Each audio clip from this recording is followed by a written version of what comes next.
The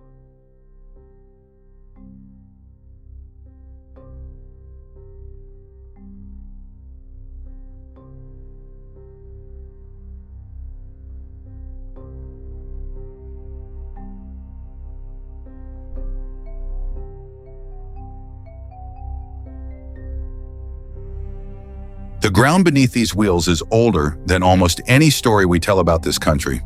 People have lived here on this exact bend of forest and water for 9,000 years.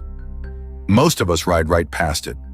So today, let's slow down and actually look.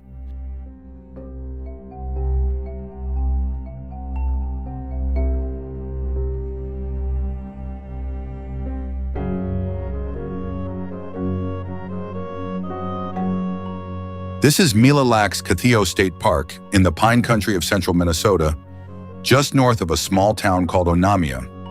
40 miles of quiet trail wind through these woods, and nearly every mile of it sits on top of one of the most important archaeological landscapes in North America.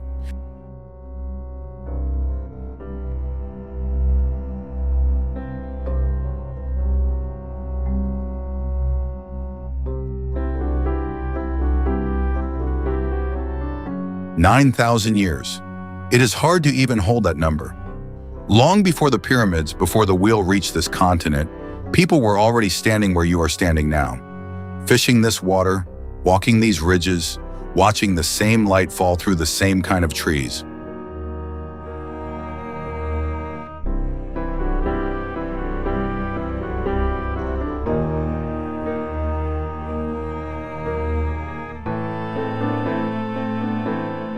Start with the name itself. In 1679, a French explorer named Daniel du Luth pushed inland and reached the Great Dakota village on this lake. He wrote its name down as he heard it, Izatys.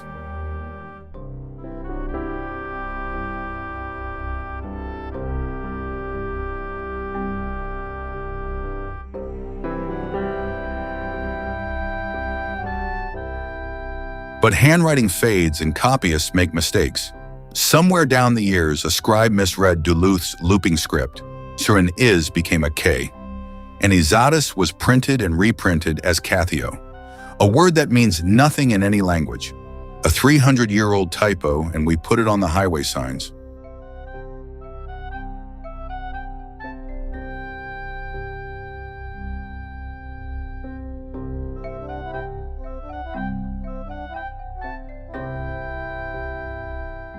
But the people behind that name were real, and they were powerful. This was the heartland of the Mdewakanton Dakota, the Isanti, the people of the knife. From villages along this shoreline, Dakota leaders held sway across the northern woodlands for generation after generation.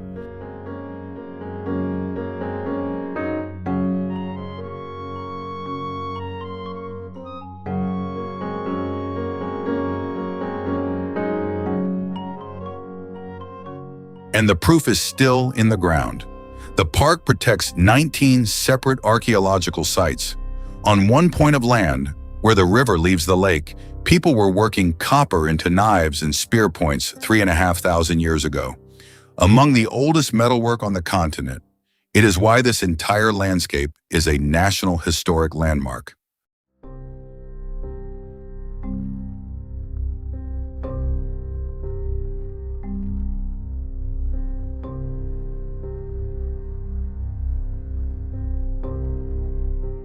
Walk these woods and the past is literally underfoot. Burial mounds, soft green rises among the trees, raised by hands thousands of years ago.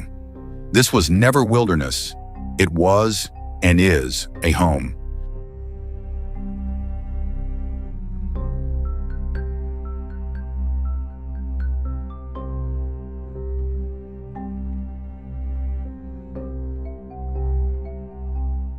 And all of it gathered around one quiet miracle you can just glimpse through the trees. A river is born here. The Rum River begins at the south end of Mille Lacs Lake, sliding out of all that water and turning south. The largest village stood exactly at that doorway, where the Great Lake becomes a river and the river becomes a road to the rest of the world.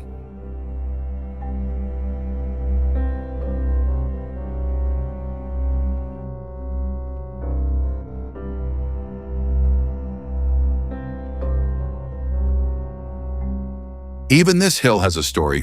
We are climbing the Mille Lacs Moraine, a ridge of rock and gravel bulldozed into place by the last glacier more than 10,000 years ago. That ridge is the natural dam. It is the only reason the lake is a lake at all.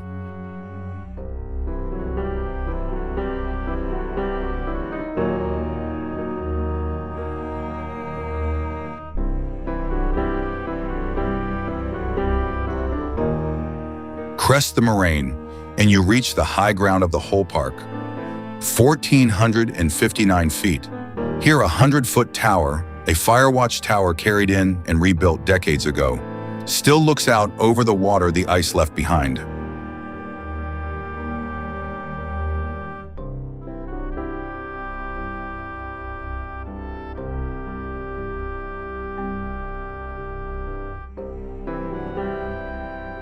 And the story never stood still.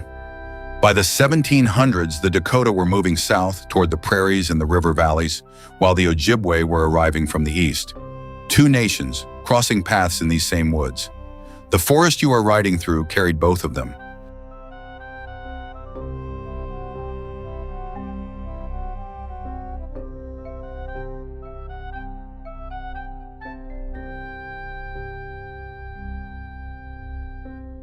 That is the thing to understand about a place like this.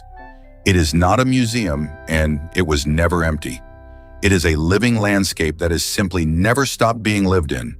One long, unbroken human story, still being written.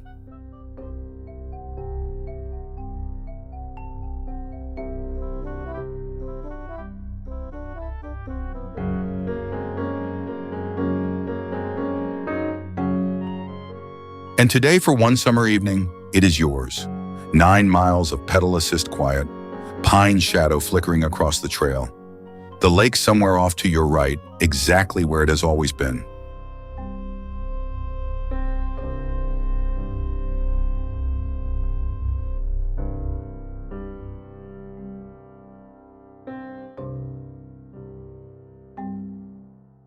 This was Mille Lacs Kathio State Park in Onamia, Minnesota. 9,000 years of people and one good evening to ride through it. If you would ride this, subscribe.